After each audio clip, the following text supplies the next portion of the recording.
The subtraction with borrowing is where people had the hardest time on the pre-assessment, okay? So we're going to start by finding a common denominator, just like we did with addition. What can we make our common denominator of fifths and thirds? Fifths and thirds. Ella? 15. So we're going to multiply through this first one, by 3, and the second one by 5. So that's going to give us, when we rewrite this, 15 and 12 fifteenths minus 9 and 5 fifteenths. I prefer, when I subtract and add fractions, I prefer to stack them up and down. It's easier to see where we're subtracting and if we need to borrow. So I'm going to rewrite this off to the side here as 15 and 12 fifteenths minus 9 and 5 fifteenths. And then we're always going to start with the fractions. So can I do 12 fifteenths minus 5 fifteenths? Yes. What is it? 7 fifteenths. 12 minus 5 is 7, so 7 fifteenths. And then our last step is to subtract those whole numbers. So 15 minus 9 is 6. Always check at the end, can I simplify? No. No, so this is my final answer. I'll go ahead and circle that. 7 squared cannot go to 50. Good. Go ahead and get that copied.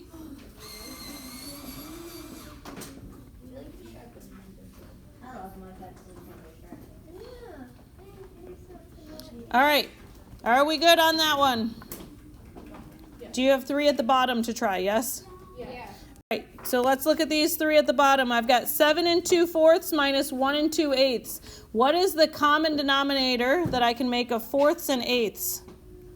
Blake? Yeah, I always check. Can my smaller denominator be turned into my bigger denominator? And if the answer is yes, I'm going to leave the bigger denominator as is. So I'm going to leave that as 1 and 2 eighths. And I'm just going to change this one into eighths. Gus? You can also, you can't do this all of the time, but you can also make 2 eighths into fourths. You could. This time it does work with that division evenly. But it Yep. doesn't work every single time. You're right. So if you're looking for a method that's going to work every single time, make them bigger. So that gives us 7 and 4 eighths minus 1 and 2 eighths. Again, I like to stack them. Easier to see there. And then subtract. 4 eighths minus 2 eighths is... Oh, come on. You people know this. 4 minus 2?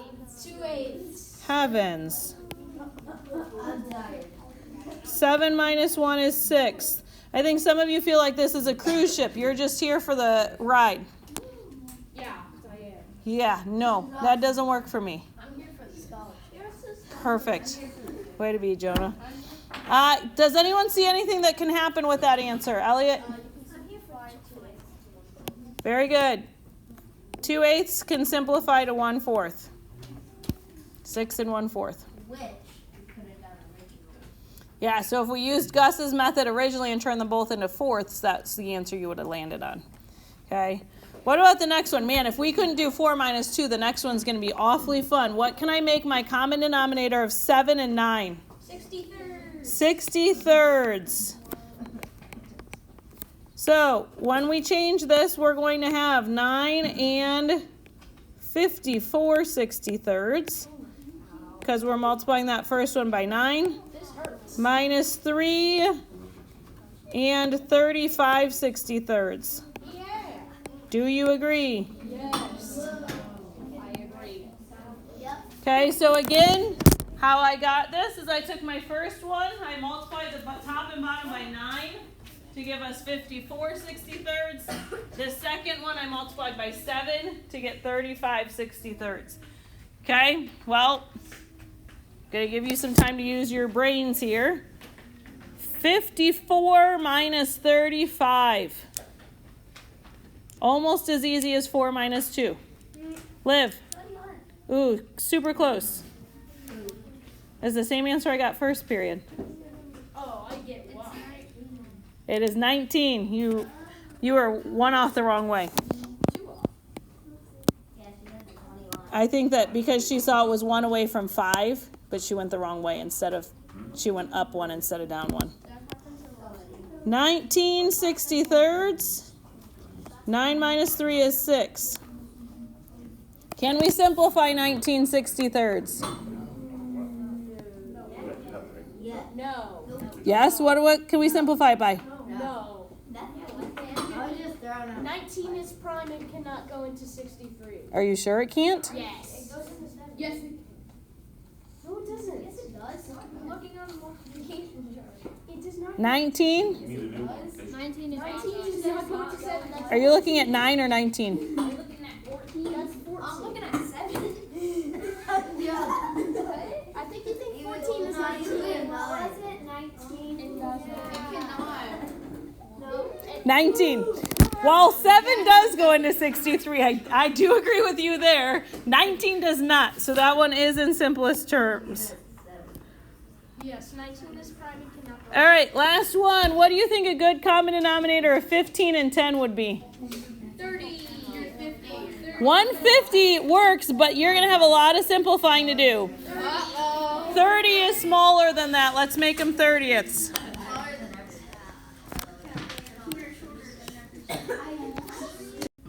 All right, what do you get when you make these common denominators? Bless you. Bless you. Thank you.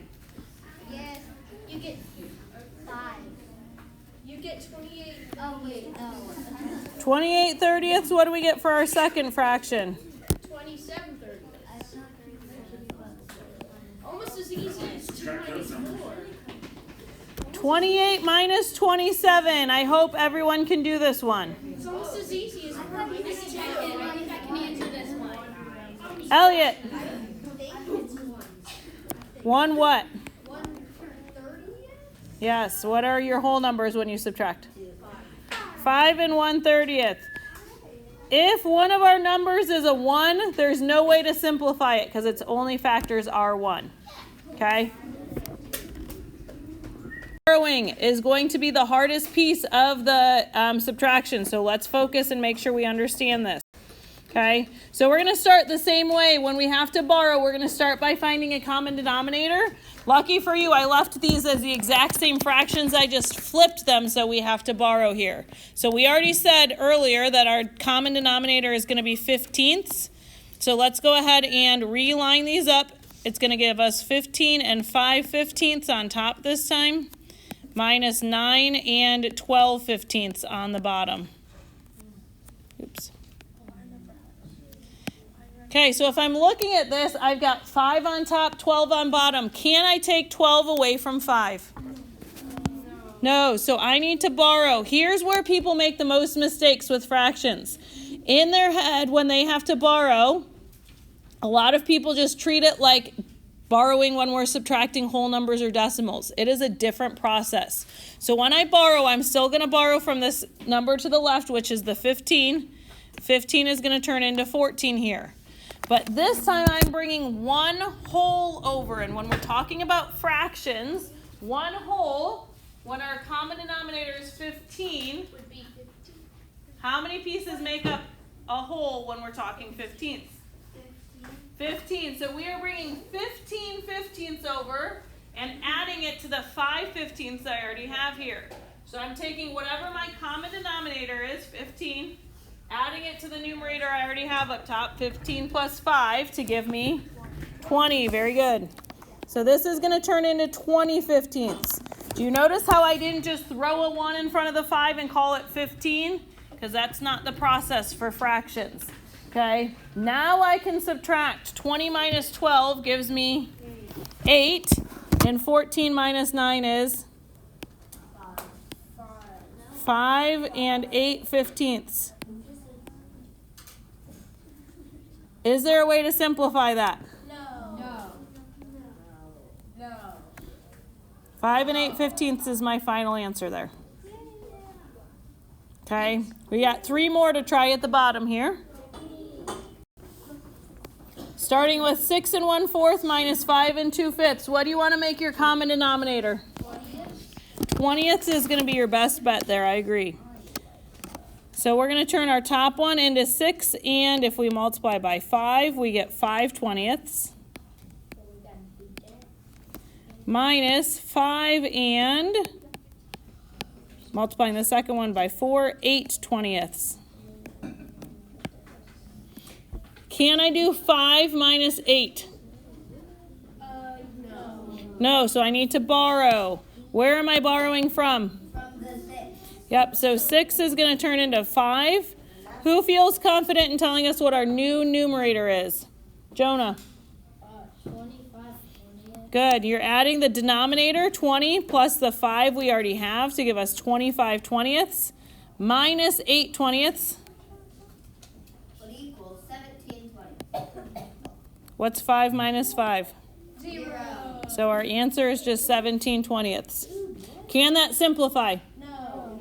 Absolutely not. Nope. 17 is prime likely. Yeah. Do you know one way to check? Do you see how these two numbers are 3 digits apart? Yeah.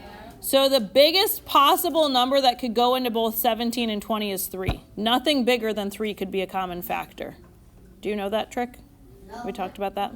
Okay. So if 1 won't work. If 2 and 3 don't work, then you know it's simplified. If they're only 3 apart, 3 has to be the biggest number that could go into both. Okay. All right. Let's go next one, because we loved this one the first time around. 7ths and 9ths. What's your common denominator? 63rd. 63rds.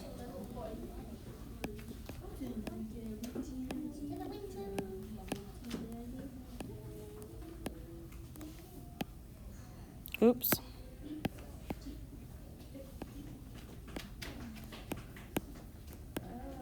All right, if we're getting a common denominator, 63rds, the first one we multiplied by 9 to get 18/63.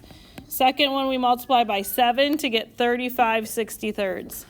Can I do 18 minus 35? No. No, so where am I borrowing from? The 19. Who can raise their hand and tell us what you think the new numerator is going to be? This one's going to take a little bit more brain power. Cammie? 81 is correct. 18 plus 63 is 81/63. Minus 35. Ugh.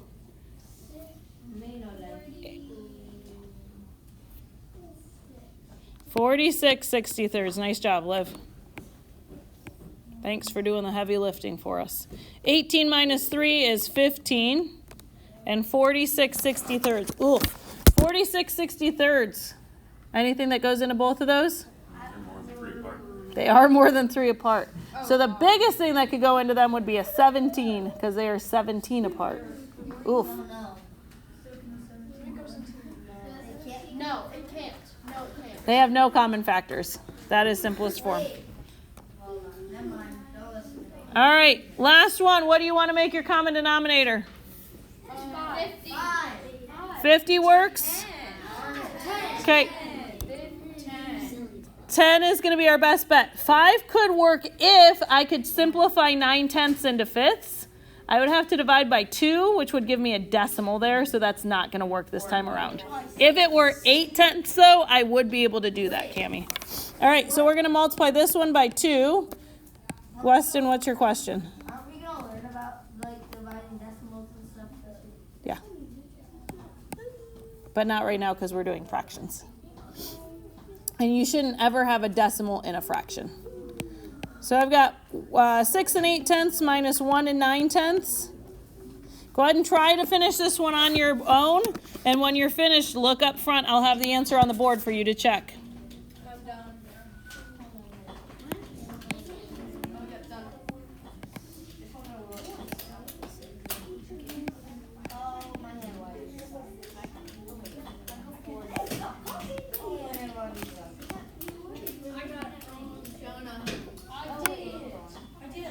When you're finished, check the board. See how you did.